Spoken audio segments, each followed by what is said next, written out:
ఇవాళ కరకపట్ల విలేజ్కి సంబంధించిన తెలంగాణ గవర్నమెంట్ ఏదైతే ఇండస్ట్రియల్ జోన్ కోసము ఎక్వైర్ చేసిన ల్యాండ్ ఉందో 621 ఎకరాలు, మొత్తం ఒక 100 ఎకరాలు పట్టా ల్యాండ్, 521 ఎకరాలు రకరకాల అసైన్మెంట్లు, గవర్నమెంట్ ల్యాండ్లు రైతుల దగ్గర ఎక్వైర్ చేసిన విషయం గత 11 సంవత్సరాల క్రితం మొదలుపెట్టిన ఎక్సర్సైజు, 2006 నుంచి మొదలుపెట్టిన ఎక్సర్సైజు రకరకాల ఇష్యూస్ తోటి దాన్ని ఎన్నోసార్లు మ్యాప్ డిజైన్లు మార్చి, పర్మిషన్లు మార్చి ప్రైవేట్ వాళ్ళకి అమ్ముకుంటా రకరకాలుగా అది అవకతవకలు జరిగినాయి.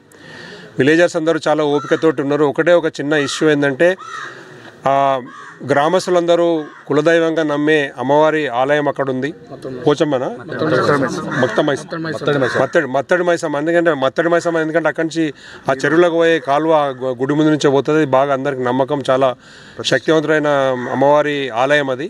ఆ ఆలయానికి సంబంధించిన అయితే గూడి నుండి అక్కడ 2 ఎకరాలు ఉంటుందని గ్రామస్తులు ఇంతకుముందు వాడుకునేవాళ్ళు.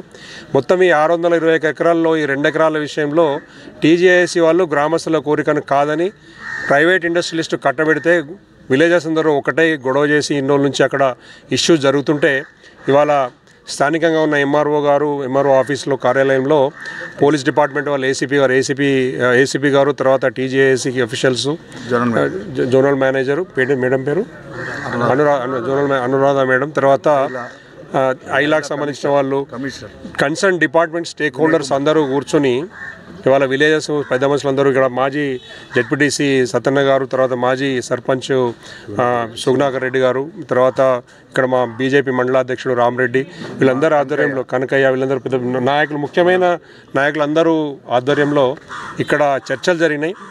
ఒకటి మేము చెప్పింది ఏంటంటే గ్రామస్తులు కూడా వాళ్ళ 2 ఎకరాల డిమాండ్ నుంచి 1 ఎకరమైనా సరిపోతుందనే ఒక అడ్జస్ట్మెంట్కి వచ్చారు. కాబట్టి ఆ కోరిక మన్నించి వాళ్ళు టీజేఏసీ వాళ్ళు దాన్ని అడ్జస్ట్మెంట్ చేసి ఆ టెంపుల్కి ఎదురుగా ఉన్న ఓపెన్ ల్యాండ్ కానీ లేకుంటే ఇంకో ప్లాట్ కానీ అడ్జస్ట్ చేసి మ్యాప్లో అడ్జస్ట్ చేసి ఇవ్వాలని మేము కోరినాం. ఈ విధంగా వీళ్ళ పర్వ్యూ లేదని అంటే అది ఎండీ గారికి కన్సర్న్ ఎండీ గారికి రిప్రజెంటేషన్ ఇస్తాము. మా ఎంపీ గారితో కూడా మాట్లాడతాం.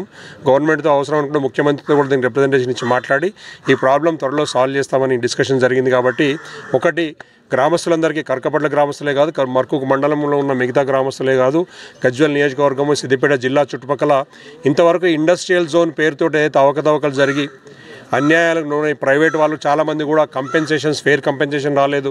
ఇప్పుడు ఇండస్ట్రీస్ వచ్చిన చోట గ్రౌండ్ వాటర్ పొల్యూషన్ వస్తున్నది, రకరకాల సమస్యలు ఎదుర్కొంటున్నారు, తర్వాత ఆరోగ్య సమస్యలు, ఉద్యోగ సమస్యలు, ఎన్నో రకాల ఇష్యూస్ ఎదుర్కొంటున్నారు. కాబట్టి ఇక్కడి నుంచి అయినా కానీ ఉన్న ఇష్యూస్ని రిజాల్వ్ చేయడానికి స్టేట్ గవర్నమెంటు ఒక కమిటీ ఇక్కడ వేసి అందరినీ స్టేక్ హోల్డర్స్ ఇన్వాల్వ్ చేసి తొందరగా ఈ సమస్య రిజాల్వ్ చేయడానికి ఒక రిప్రజెంటేషన్ ఇవ్వడానికి నిర్ణయం జరిగింది. కాబట్టి త్వరలోనే ఈ సమస్య పరిష్కారం అవుతుందని ఆశిస్తున్నాం.